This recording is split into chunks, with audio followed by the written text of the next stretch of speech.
Welcome. Today I want to talk about the core, the belly, but it wraps all the way around the back, and how to know if you have a strong core or if you may need to really work on strengthening it. Do you feel tired when you're just standing in line at a store, standing in the kitchen, maybe at the sink doing dishes or cooking? Does your back feel extremely sore when you're standing for periods of time? If so, those are red flags that you really need to work on strengthening your core. The second big red flag is, do you have a lot of back pain? If you are experiencing a lot of back pain, you probably need to strengthen the core muscles. So I'm going to give you 3 exercises today that are low impact on the spine and back, but high impact for strengthening the core. So even if you suffer from back pain, these are 3 really good core exercises that you can utilize to decrease back pain and increase core strength. Okay, so let's go.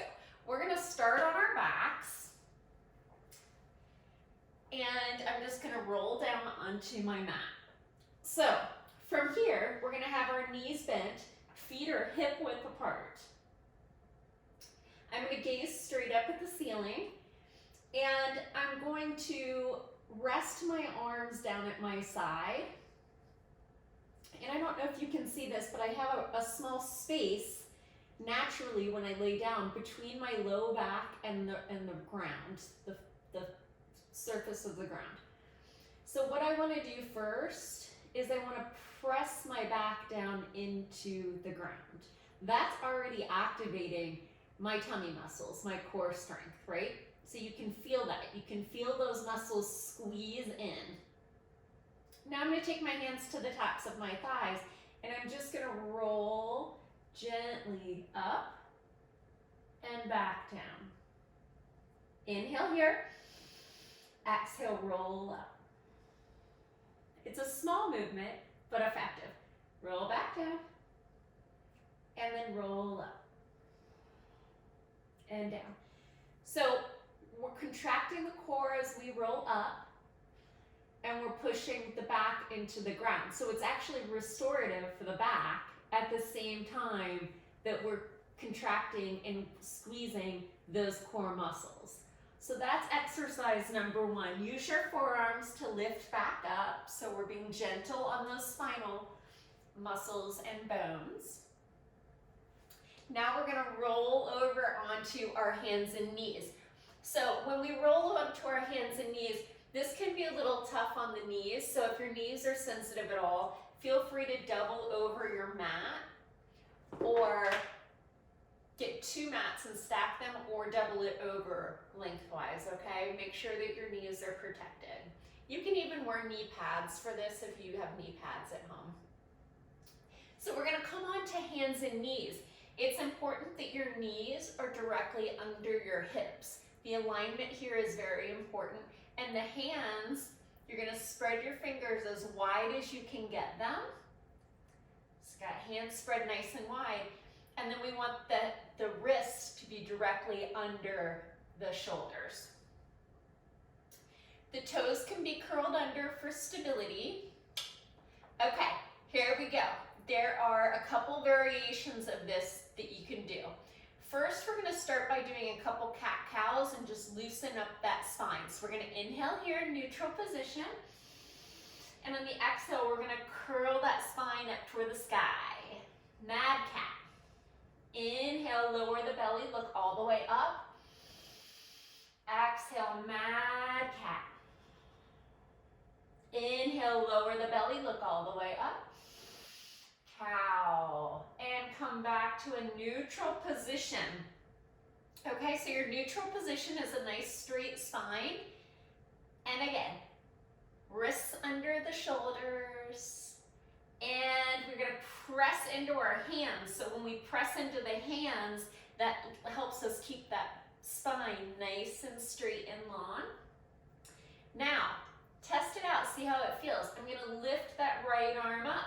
You might start to feel a little wobbly here. You can feel the core start to activate.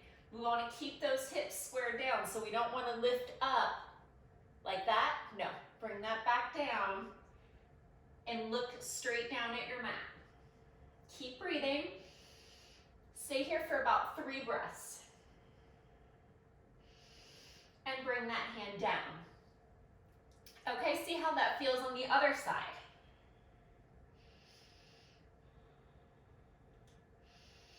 And if that feels like you can handle more, I'm gonna step forward. I don't know how I'm lined up at the back. If it feels like you can handle a little bit more of a challenge, then we're gonna lift opposite arm and opposite leg to do it a full bird dog. Okay, so we're gonna lift that right arm and then see how it feels to lift the left leg. Keep breathing.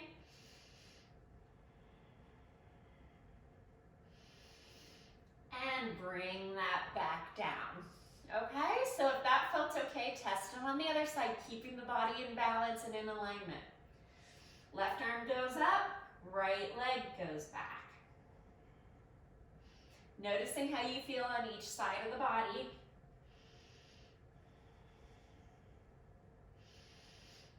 And bring that hand and leg back down. Beautiful. So now we're gonna come onto our forearms. We're gonna interlace our fingers.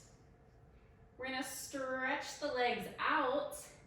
We're gonna bring those big toes together, and then we don't want the booty up in the air. We need to bring the booty down so the body's in a straight line, and breathe. Keep breathing. We want the nose directly over the thumb. So if you're way back here, that's a sign your booty's up high. Bring it down. And sit back. Gonna bring the feet together. We're gonna take the knees wide, and we're gonna come down into a restorative child's pose and just rest. You can bring your third eye, that space between your 2 eyes, directly down in the center, or you can turn your head from one side to the other.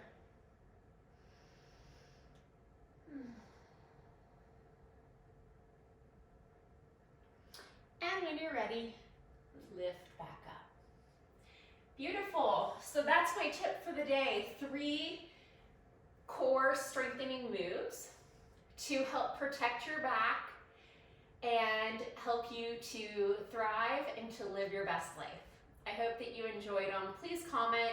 Tell me what you're interested in. Tell me if you want more chair yoga or if you want more mat yoga, more core strengthening. What kind of content are you interested in? I am here to serve you. You are absolutely amazing. Thank you. Shine on, my friends.